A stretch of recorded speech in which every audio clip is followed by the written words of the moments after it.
in the glittering world of the ultra-rich appearances, are everything.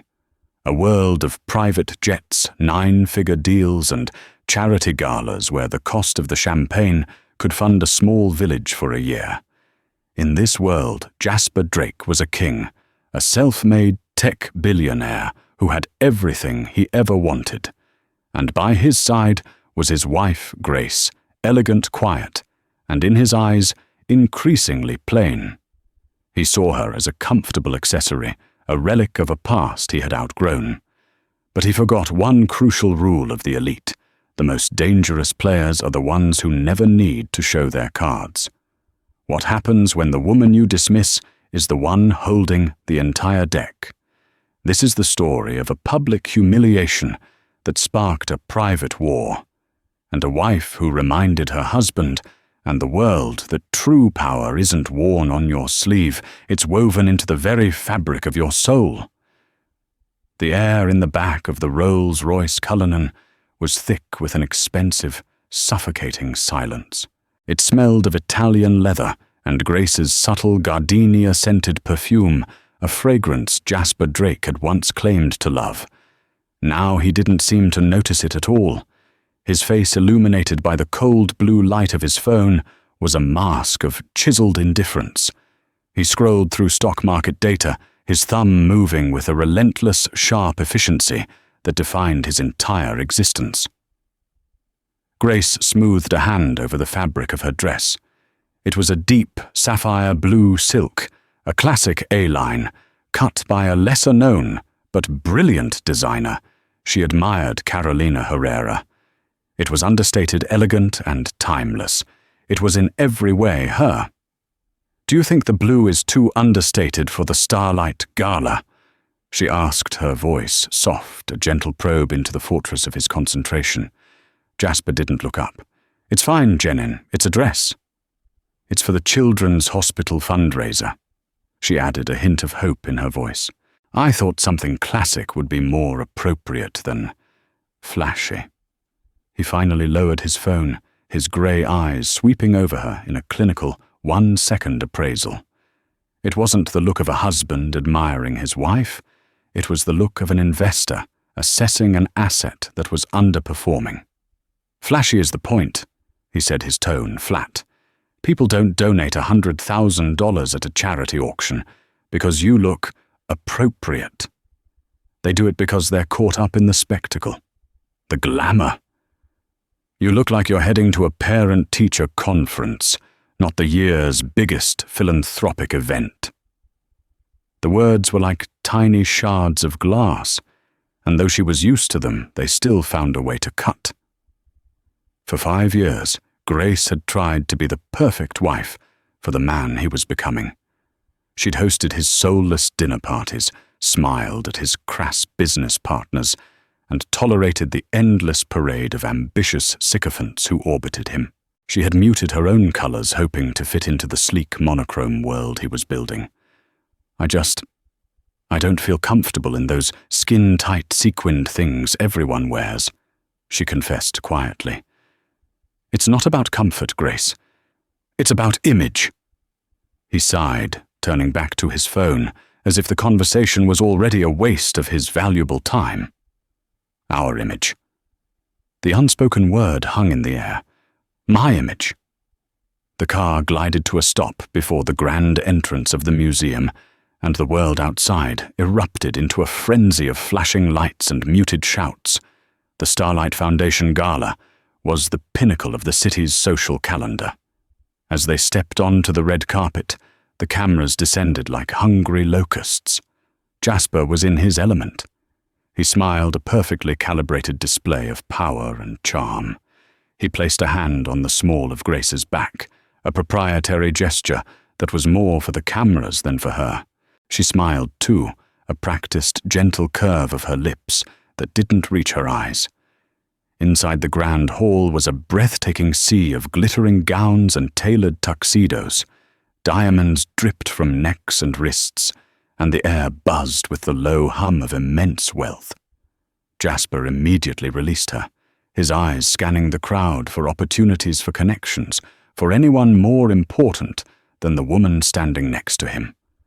Within minutes, he was absorbed into a circle of private equity magnates, leaving Grace to drift alone. She was accustomed to this. She would find the other philanthropic wives discuss the charity, admire the art, and count the minutes until she could retreat back into the quiet solitude of her library at home. But tonight felt different. A sense of dread coiled in her stomach. It wasn't long before she saw why. Sauntering through the crowd like a panther in red sequins was Crystal Jennings. Crystal was an Instagram model turned brand ambassador, a woman whose entire career was built on being seen. Her dress was a sliver of crimson fabric that left little to the imagination. Her lips were plumped to a caricature of a pout, and her laughter was loud and brassy, designed to draw attention. And its primary target was Jasper. Grace watched from across the room as Crystal draped herself over Jasper's arm. He didn't pull away. He laughed at her jokes, his head tilted towards hers, their bodies closer than was appropriate for a married man and a single woman in such a public forum. A familiar ache bloomed in Grace's chest, a dull, weary pain she had learned to live with. She turned away, making her way towards a quieter alcove near a collection of impressionist paintings. She was pretending to study a Monet when a voice, dripping with saccharine condescension, sliced through her thoughts. "Grace, darling, I almost didn't recognize you." Crystal Jennings stood before her, a champagne flute in one hand, her eyes doing a slow, insulting crawl from Grace's simple pearl earrings down to her sensible satin pumps. "Crystal," Grace said, her voice even. "Enjoying the evening?" "Immensely." Crystal purred, taking a deliberate step closer. "Though I must say, you're brave." "Brave?" Grace asked, bracing herself. "To wear that," Crystal said, gesturing vaguely at Grace's dress with her flute. "In a room full of Balenciaga and Versace, you went with, what is that, Talbot's? It's very down to earth. Did you get lost on your way to the library fundraiser?" A few people nearby glanced over their conversations, faltering. Crystal's voice was pitched just loud enough to be overheard. This was a performance. Grace's cheeks burned. "It's Carolina Herrera," she stated, keeping her chin high. Crystal let out a tinkling, cruel laugh. "Oh, honey, of course it is. But it looks like something one finds in a high-end consignment shop. You know, for the divorced wives of dentists. Jasper is such a titan, a real predator in the business world. You'd think he'd want a lioness by his side, not a house cat." The humiliation was a physical thing, a hot wave that washed over Grace. Her eyes flickered across the room, searching for her husband. He was watching. He saw the whole exchange, the smirk on Crystal's face, the shocked pity on the faces of onlookers. And he did nothing. He just stood there, a glass in his hand, a passive observer to his own wife's vivisection. That was the moment something inside Grace, something that had been slowly cracking for years, finally shattered. "Excuse me," she said, her voice a tight whisper. She turned, walking past Crystal without another word. She didn't run. Her movements were deliberate, dignified. She walked straight towards the exit, past the marble statues and the whispering guests. She didn't look back at her husband, who was now frowning in Crystal's direction, not with anger at the mistress, but with annoyance at the wife who was creating a scene by leaving. As the doorman hailed her a taxi, she couldn't bear the thought of waiting for the rolls. The cool night air hit her face. The tears she had refused to shed in front of them finally came hot and silent. It wasn't about the dress. It was never about the dress. It was about the utter soul-crushing invisibility. The realization that she wasn't a partner in her husband's life. She was a placeholder, and a poorly dressed one at that. in the back of the yellow cab, speeding away from the museum's glittering facade, she wiped her tears with a sudden, fierce resolve. The house cat was done. The lioness was about to be woken. She pulled out her phone, her fingers flying across the screen. She didn't call her mother or her best friend. She scrolled deep into her contacts to a name she hadn't dialed in over 6 years, a number in Paris. The phone rang twice before a deep, heavily accented voice answered. "Allô? Antoine." Grace said, her voice trembling but gaining strength with each word. "It's General Grace Devereux." She hadn't used her maiden name in years, saying it felt like reclaiming a piece of herself she had locked away. There was a pause on the other end, then a warm, booming laugh of recognition. "Chère Grace, my little nightingale, I thought you had vanished from the earth, married to that American computer boy. To what do I owe this pleasure after so long?" "I need your help," Grace said, the city lights blurring past the window. "I need more than help. I need an artist. I need a miracle. And I need a war." Antoine Dubois, the legendary head of the eponymous Couture house, chuckled again, a low, intrigued rumble. "Ma chérie," he said, his voice alive with sudden interest. "For you I will build an army." The flight to Paris was an act of rebellion. Grace didn't tell Jasper. She left a simple 2-line note on the cold marble of the kitchen island. "I've gone to visit family. I will be back in a few days."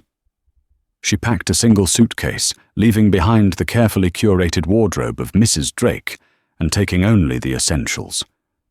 The private jet that whisked her across the Atlantic wasn't one of Jasper's. It was a Gulfstream G650 that belonged to the Devereux Foundation, summoned with a single discreet text message.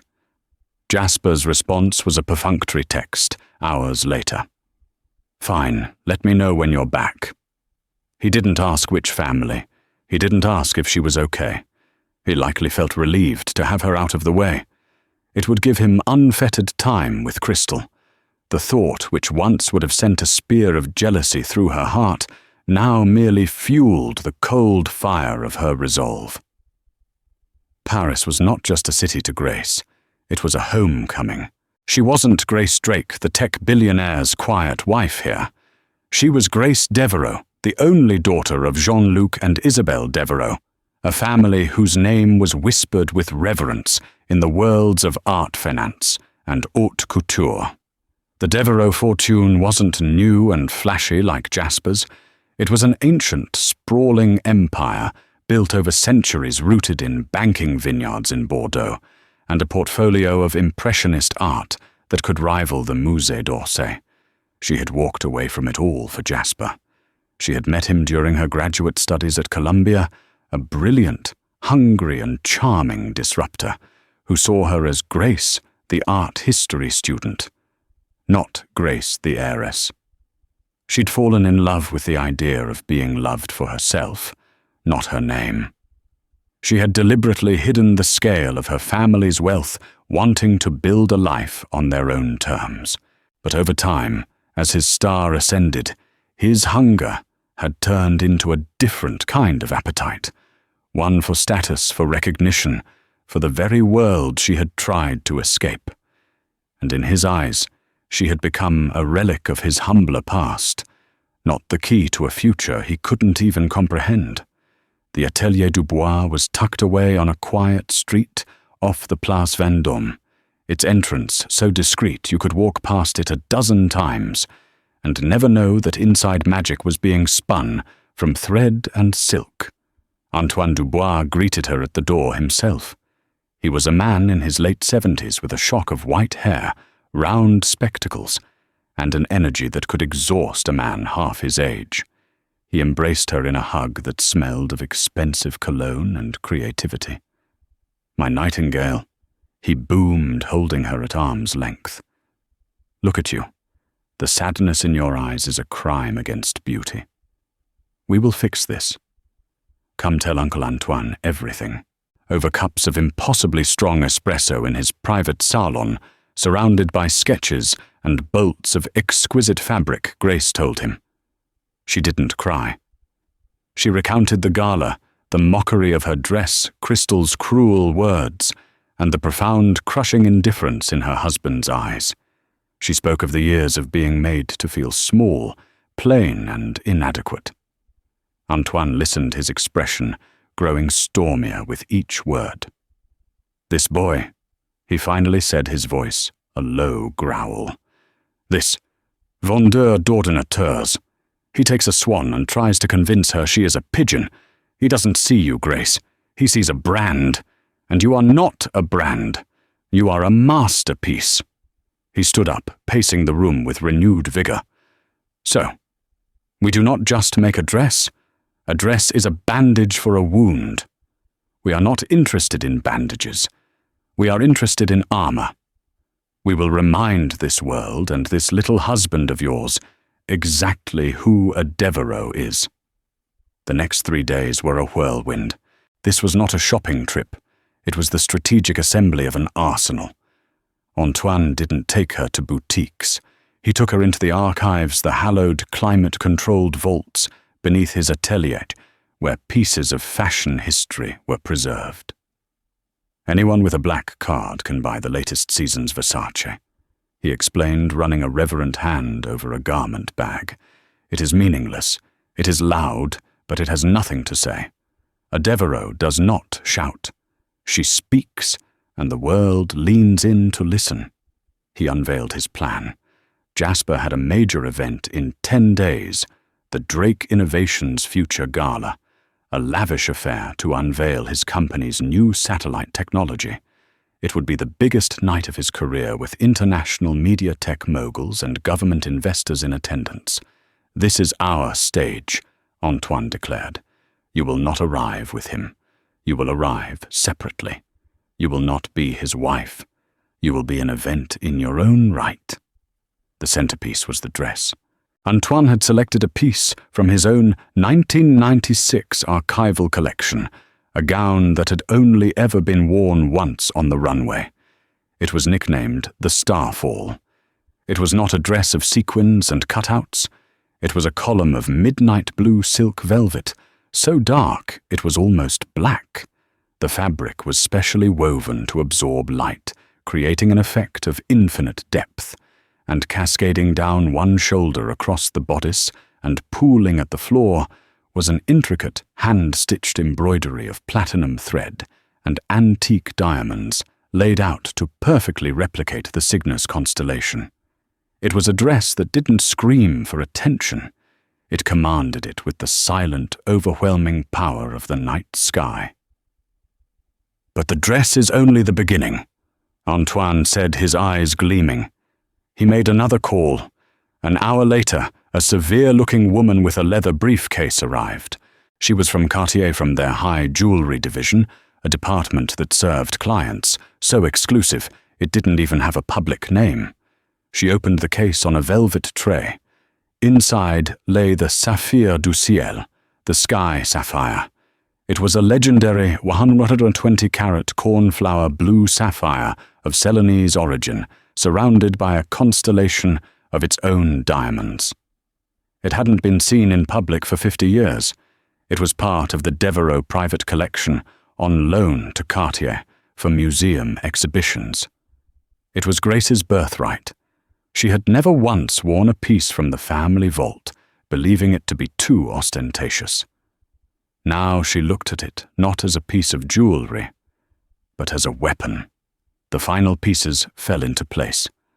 Antoine styled her entire look, from the custom-made velvet heels by René Cauvilla to the simple, elegant chignon that would let the gown and the necklace do their work. He coached her. "Walk slowly," he instructed as she practiced in the grand salon. "Let them look. Do not smile for them. A slight, enigmatic curve of the lips, nothing more. You are not there to please them. You are there to be witnessed. Your husband wants a spectacle. We will give him a masterpiece of art and history. Let his little plastic girlfriend compete with that. On the fourth day, Grace felt a shift within herself. Standing before the mirror in Antoine's salon, draped in history and power, she didn't see the quiet, accommodating wife she had been. She saw the granddaughter of Isabelle Devereux, a woman who had faced down presidents and titans of industry with nothing more than a cool smile and an iron will. She felt the weight of her legacy not as a burden, but as a mantle of strength. She sent one final carefully worded email, not to her husband, but to a name high on the guest list of the future gala, Marco Baldini, the editor-in-chief of Vogue Europe. She and Marco's families had summered together in the south of France for decades. The email read, "Marco, I know it's last minute, but I'll be attending the Drake Innovations Gala. I'll be wearing something from Antoine's archives. I thought you might find it photographically interesting. All my best, Jen Devereux." The response came in under a minute. "Gigi, the world has missed you. Consider my entire photo team at your disposal. This will be the cover, not of the society pages, of the September issue. Welcome back." Monsieur Grace smiled. The pieces were set. The stage was waiting. Jasper was about to unveil his future, but he had no idea he was about to be eclipsed by a past he never even knew existed. The night of the Drake Innovations Future Gala was a symphony of orchestrated chaos. The venue was a marvel of modern architecture, a newly constructed glass pavilion overlooking the city skyline. Searchlights sliced through the night sky, painting the clouds with the PI logo. The red carpet was even more frantic than the one at the Starlight Gala. This was not society. This was power. Tech journalists from every major outlet, camera crews from global news networks, and an army of photographers were all there to capture the arrival of the titans of the digital age. Jasper Drake arrived early, basking in the glow. He was the sun around which this entire universe revolved. By his side, in a shimmering molten gold dress that clung to every curve, was Crystal Jennings. Her presence was a bold public statement. Jasper hadn't even had the decency to call Grace in Paris to ask when she was returning to even pretend to want her there. He had simply replaced her, assuming she would retreat quietly, as she always did. He held Crystal's hand, smiling for the cameras, presenting her as his dazzling consort. Crystal was preening. "Isn't Jasper just a genius?" she gushed to a reporter from TechCrunch. "He's literally changing the world tonight. It's so inspiring to be with a man who is at the absolute peak of his game." Inside the pavilion was buzzing. Jasper worked the room, Crystal a glittering limpet on his arm, accepting congratulations, shaking hands with venture capitalists, and explaining his vision for the future to a senator. He felt invincible. Tonight was his coronation. At precisely 8:30 p.m., a ripple of confusion started at the entrance. The frenzied energy of the press pit, which had begun to die down, suddenly reignited with a ferocity that made Jasper turn his head. A car was pulling up, but it wasn't a company Tesla or a sleek Maybach. It was a vintage 1961 Rolls-Royce Phantom Fish, a car of quiet, regal authority. It was a car that didn't belong in the world of disruptive tech and fast money. It belonged to another era, another class of wealth altogether.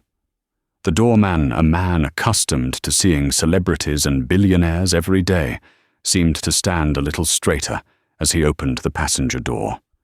A single velvet-clad heel touched the pavement. A collective gasp went through the press line. The camera flashes, which had been sporadic, erupted into a solid, blinding wall of light. It was a reception reserved for royalty or Hollywood legends. Jasper frowned, squinting towards the entrance. "Who the hell is that?" he muttered to the investor he was talking to. Crystal craned her neck. Probably some ancient Hollywood actress trying to stay relevant. She scoffed, a flicker of annoyance on her face that someone was stealing her spotlight. Then the woman stepped out. She moved with an unhurried liquid grace. The dress of midnight velvet seemed to drink the frantic light of the cameras, making her the calm, dark center of a chaotic universe. The platinum and diamond constellation embroidered on the gown caught the flashes and threw them back not as a gaudy sparkle, but as the cool, distant shimmer of actual stars. Around her neck, the sapphire du ciel rested against her collarbone, a mesmerizing pool of deep celestial blue, a stone so magnificent it seemed to possess its own gravitational pull. Her hair was swept back, her face serene and sculpted. She wasn't smiling.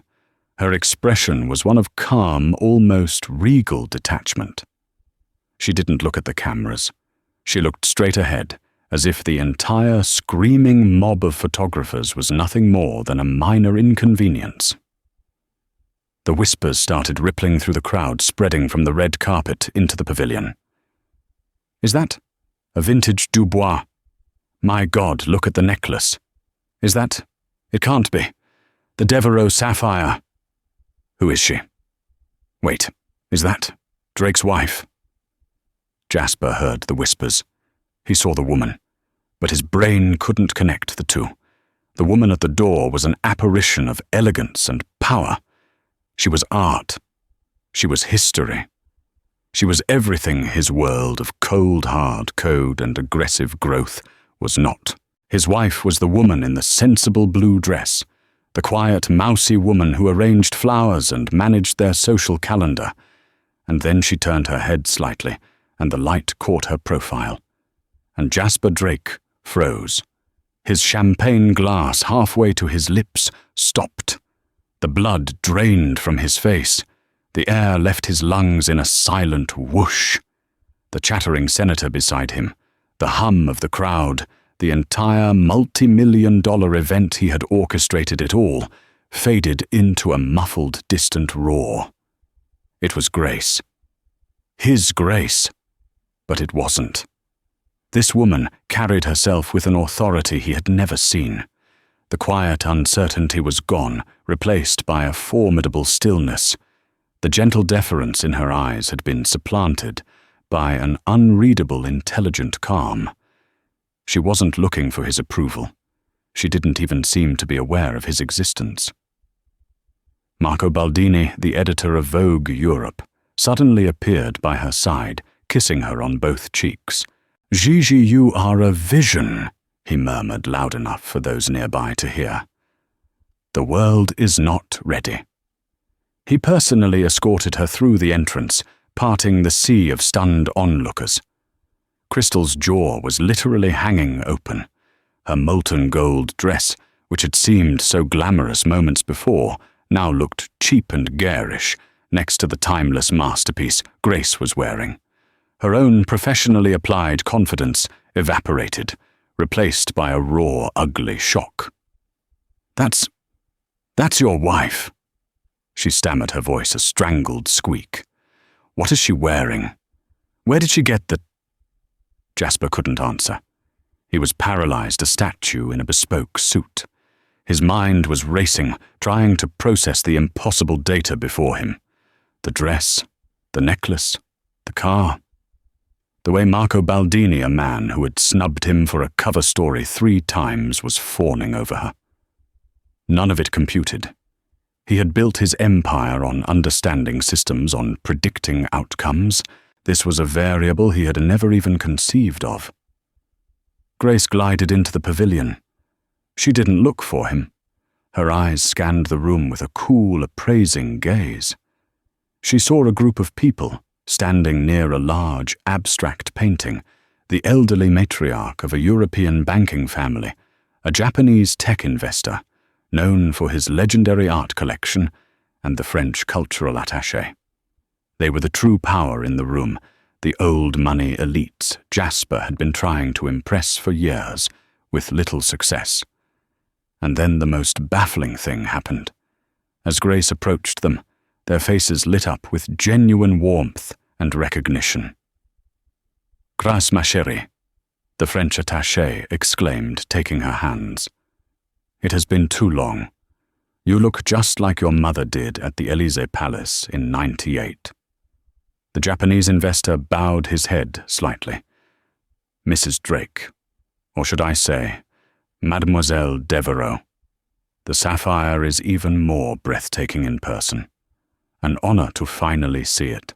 Jasper watched, rooted to the spot, as his wife, the woman he had deemed too plain, too boring, too appropriate, was welcomed into the inner sanctum of a world he could only press his face against the glass of. They weren't talking to her as Jasper Drake's wife. They were talking to her as one of their own. He felt a cold dread, a feeling he hadn't experienced since his company was on the verge of bankruptcy years ago. It was the feeling of being completely and utterly out of his depth. The foundation of his world, his carefully constructed hierarchy, where he sat at the top, had just been fractured by a woman he thought he owned, arriving in a dress and a history he couldn't possibly afford.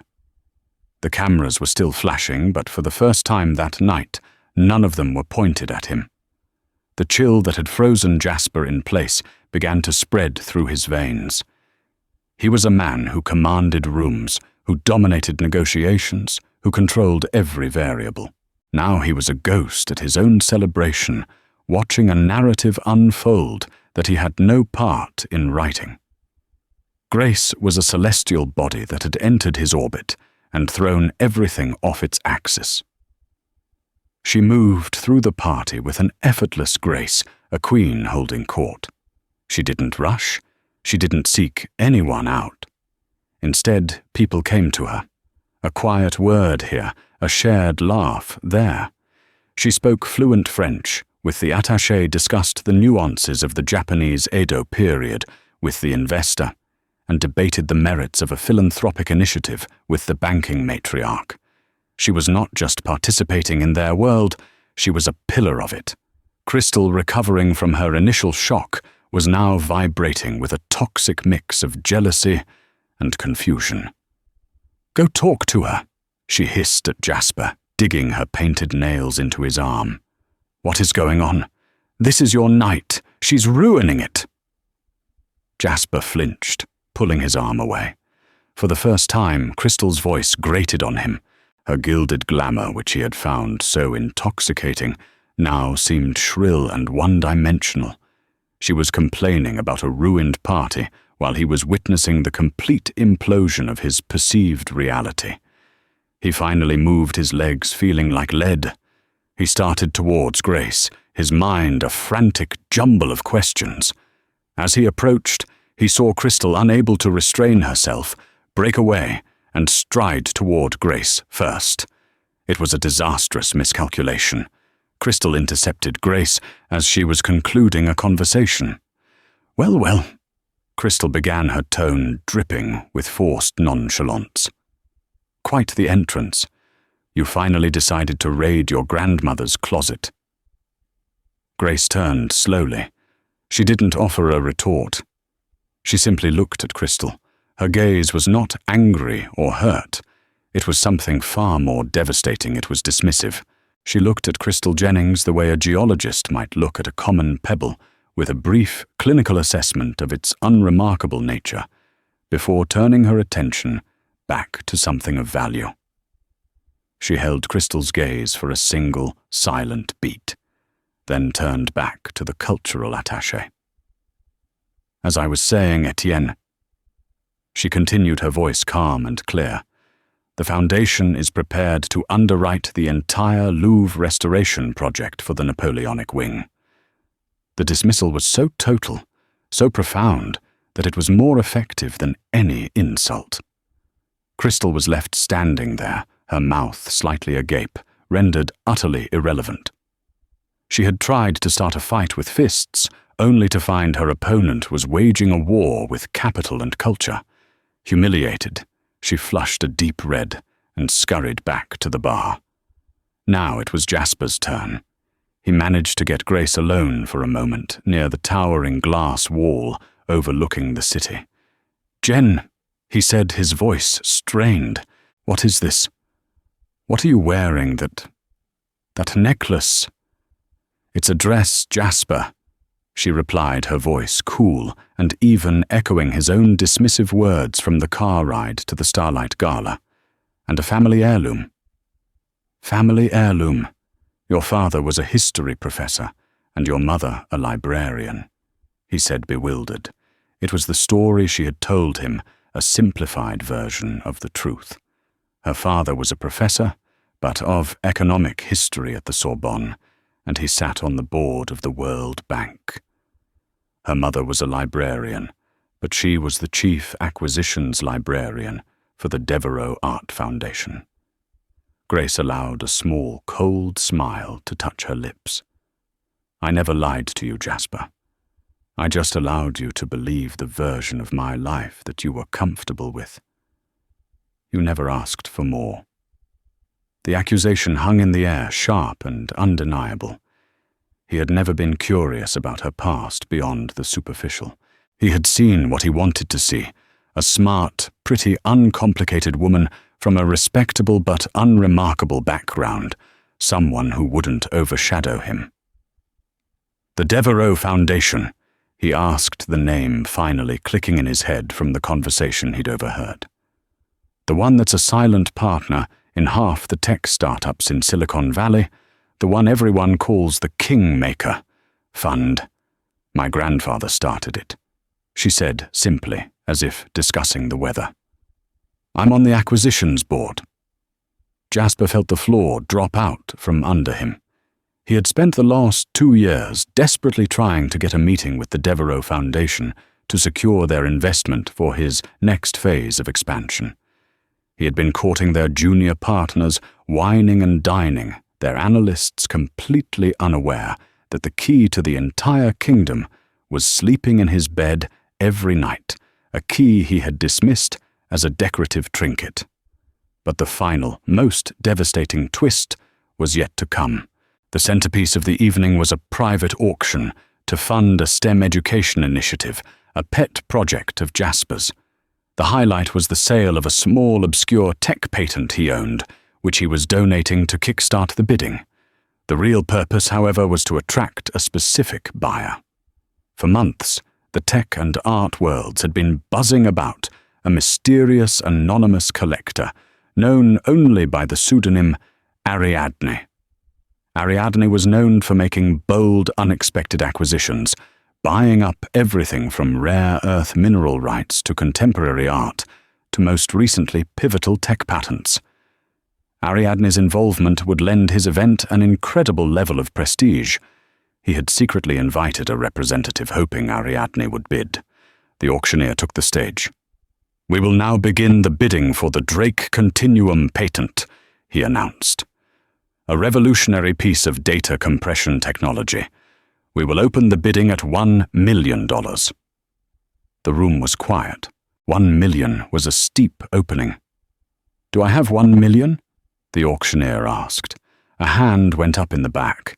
A man in a simple grey suit. 1 million from the representative of Ariadne. The auctioneer confirmed a buzz going through the crowd. An executive from a rival company bid 2 million. Ariadne's rep bid 5. The rival bid 6. Ariadne's rep instantly countered. 10 million!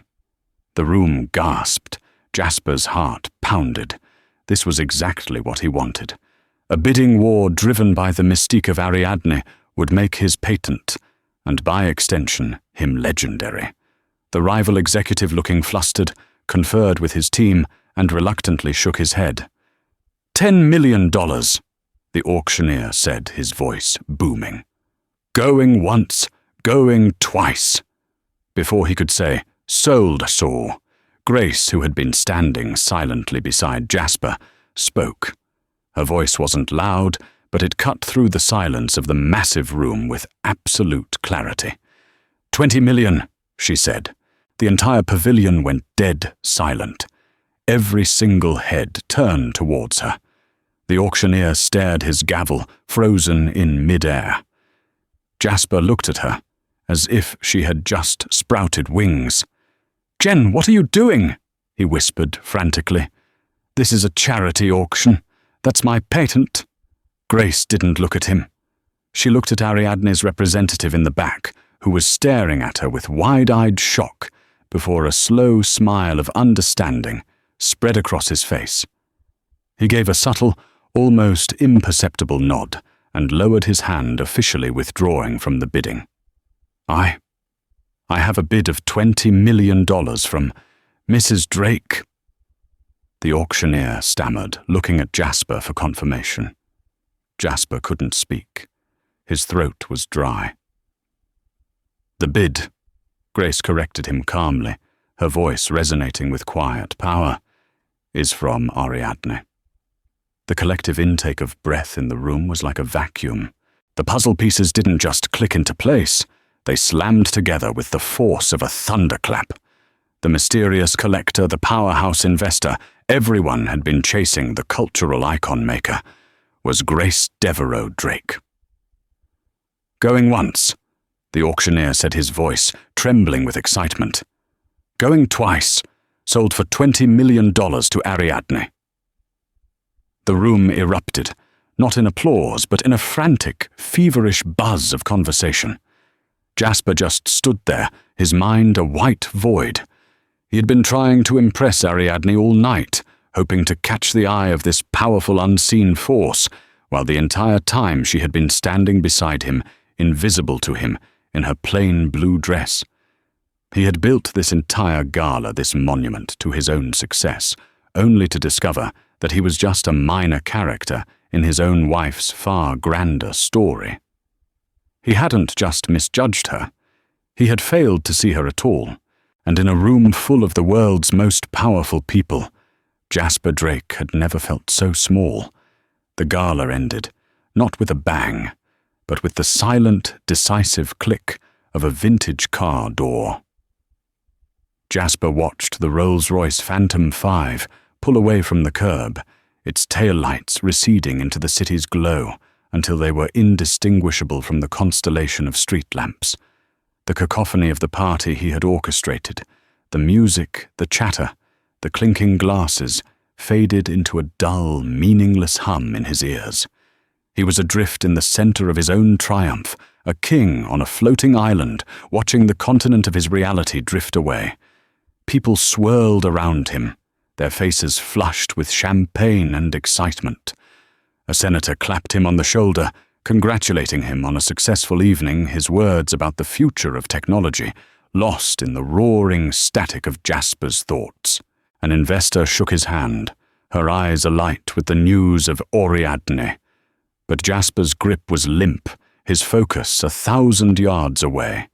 He was a ghost at his own coronation, haunted by the living spectre of the wife he thought he knew.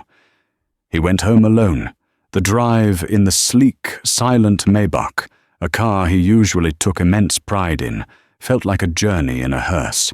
He was chauffeured back to their sprawling penthouse, a monument of glass and steel perched atop the city, designed to make him feel like a god surveying his domain.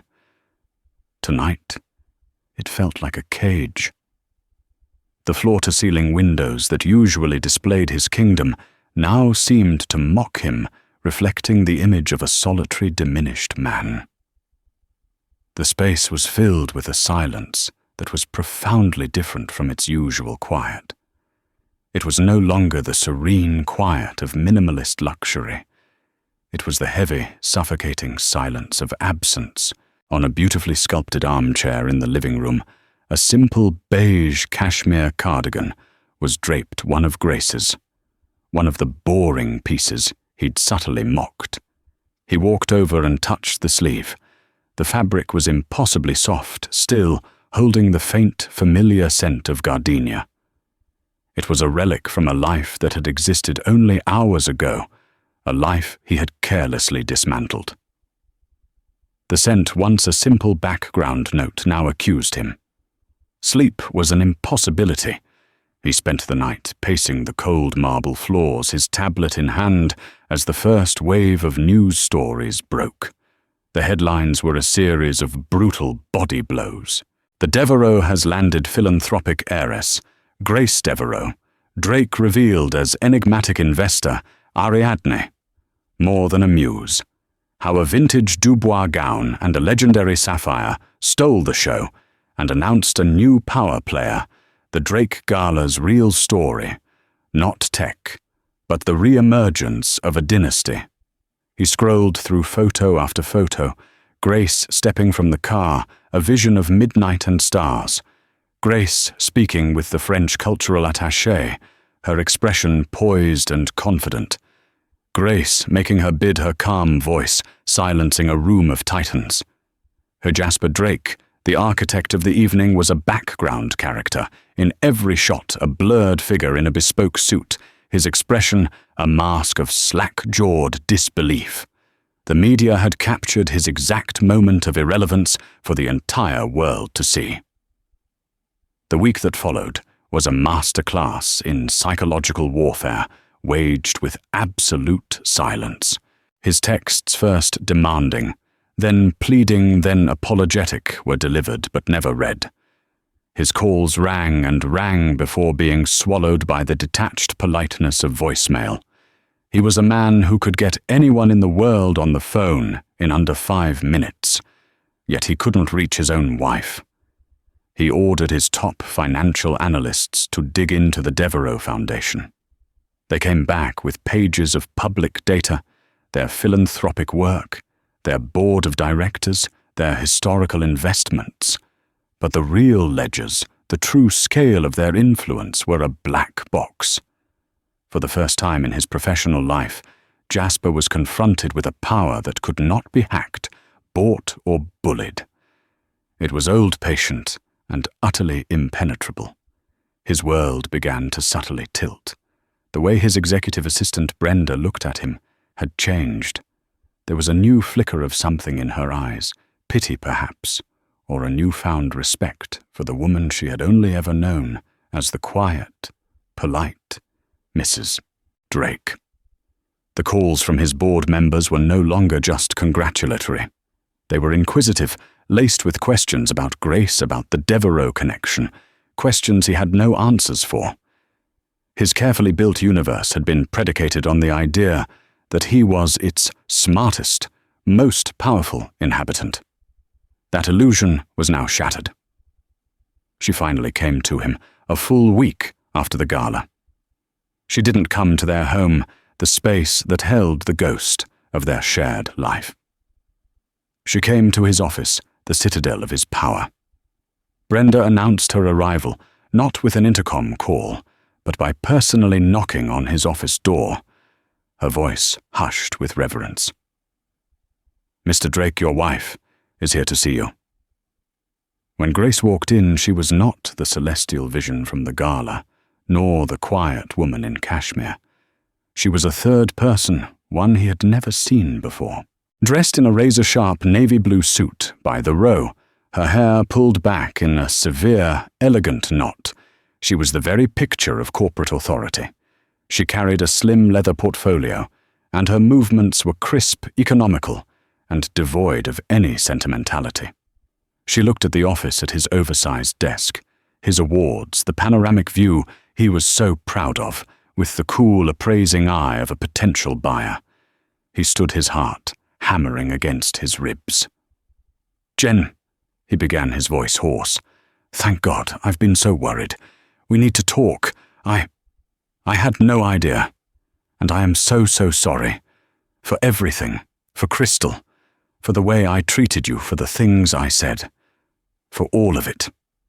She walked toward his desk, her heels making sharp, definitive clicks on the polished concrete floor. She didn't respond immediately. Instead, she let his apology hang in the air, examining it like a flawed specimen. "Let me ask you a question, Jasper," she said finally, her voice calm and devoid of the anger he had expected. The lack of it was somehow more terrifying. "Are you sorry for how you treated me, or are you sorry that you so profoundly miscalculated the value of an asset?" The question landed with surgical precision, bypassing all his prepared defenses and striking right at the heart of the ugly truth. He wanted to deny it, to profess his love, but the words felt like lies on his tongue. He had been so proud of his ability to spot value where others couldn't yet. He had lived with a masterpiece and seen only a blank canvas. "I made a mistake." He stammered the words, feeling pathetic and inadequate. "A terrible one. I let this—" He gestured helplessly around his office. "All of this blind me. I took you for granted. I love you. We can fix this." "Can we?" she asked, her tone still unnervingly level. "Do you know the name of the literacy charity I've chaired for the last 3 years? Do you know my mother's maiden name? Do you know what my thesis was about in graduate school?" She paused. "Do you even know how I take my coffee?" He opened his mouth, but no answers came. The silence was his confession. His ignorance wasn't just about her family's fortune, it was about her soul. "I thought not," she said softly. Grace reached his desk and placed 2 thick cream-colored documents on the gleaming mahogany surface side by side.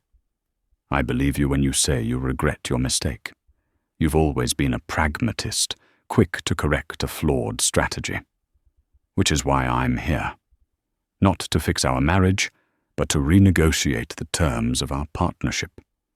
He stared down at the documents. The first was instantly recognizable from its formal legal font. Divorce petition. His breath hitched. The second was bound in a dark blue cover, embossed with a simple, elegant crest he had never seen before. The Devereux Foundation.